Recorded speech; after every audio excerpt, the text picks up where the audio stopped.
Hello guys, I am doctor Sania और मैं एक बीएचएमएस इंटर्नशिप की स्टूडेंट हूँ राजस्थान में। अभी एक नई गाइडलाइंस आई है नेशनल होम्योपैथिक कमीशन की तरफ से, जो कि रिलीज हो चुकी है ऑफिशियल वेबसाइट पे। ये जो गाइडलाइन है इसमें दो मेन चीजें हैं जो बहुत ज्यादा अभी वायरल हो रही है और जो समझने की चीजें हैं और जो चेंजेस हुए हैं, मतलब कि बहुत डिफरेंट चेंजेस हुए हैं अभी।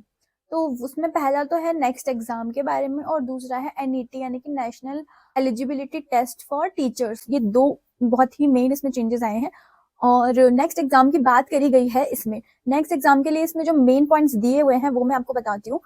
नेक्स्ट एग्जाम के लिए इन लोगों ने ये बताया गया है कि इंटर्नशिप जिन लोगों की नवंबर में खत्म हो रही है, उसके बाद वाले जो लोग होंगे, मतलब जिनकी नवंबर में इंटर्नशिप खत्म नहीं होती है, उन लोगों को ये एग्जाम देना पड़ेगा। ये उस जो नोटिस में है, ये जो नोटिस आया मतलब एक्ट बन चुका है, ये आया है 2023 में, यानी कि अब, और इसका ड्राफ्ट 2020 में बन चुका था।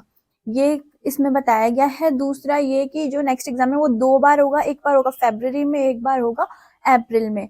और तीसरी पॉइंट इंपॉर्टेंट है, इसमें कोई अटेम्प्ट की इन्होंने लिमिटेशन नहीं रखी है।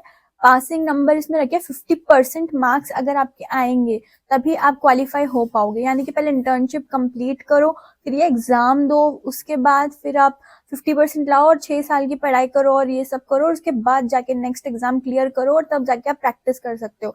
ये आया है। और इसमें एक पॉइंट इन्होंने स्पेशली मेंशन करे हुए कि आप ग्रेजुएशन की डिग्री की तरह ये डिग्री मानी जाएगी। आप एमडी भी कर सकते हो, एमएससी भी कर सकते हो, पोस्ट ग्रेजुएशन कोर्सेज कर सकते हो।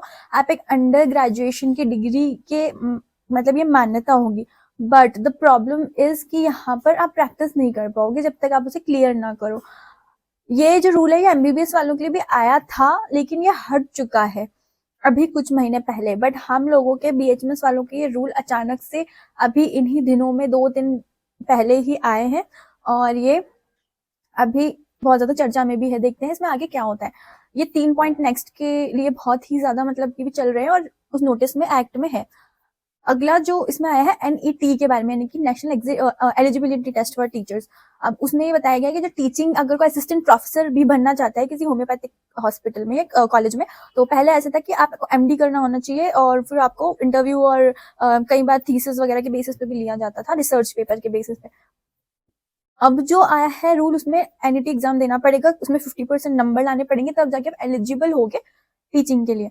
अगला पॉइंट इसमें बताया गया है कि एमएससी एनाटॉमी फिजियोलॉजी बायोकेमिस्ट्री वाले भी अब पढ़ा सकते हैं अगर वो 50% नंबर ले आते हैं इस एग्जाम में, एनईटी एग्जाम में। ये दो मेजर चेंजेस किए हैं। एडमिशन तो नीट के बेसिस पे ही होगा, यही उसमें मेंशन है। और अभी जो स्टूडेंट्स है बीएचएमएस के ऑल ओवर इंडिया, वो अभी बहुत ज्यादा टेंशन में चल रहे हैं, क्योंकि नेक्स्ट एग्जाम इस तरह से अचानक से उनके सर के ऊपर मंडराने लग गया। इसकी नोटिफिकेशन आई और एकदम से फेब में एग्जाम की भी आज घोषणा हो चुकी है कि हाँ भाई आज एग्जाम होगा। मुझे लगता है कि जो पुराने बैच के बच्चे हैं, जब ये एक्ट नहीं आया था, उन बच्चों के लिए इसको लागू नहीं करना चाहिए। ये मेरी पर्सनल ओपिनियन है, क्योंकि जब हम लोगों ने एडमिशन लिया था उस टाइम पे हमें नहीं पता था ऐसा कुछ एग्जाम होगा।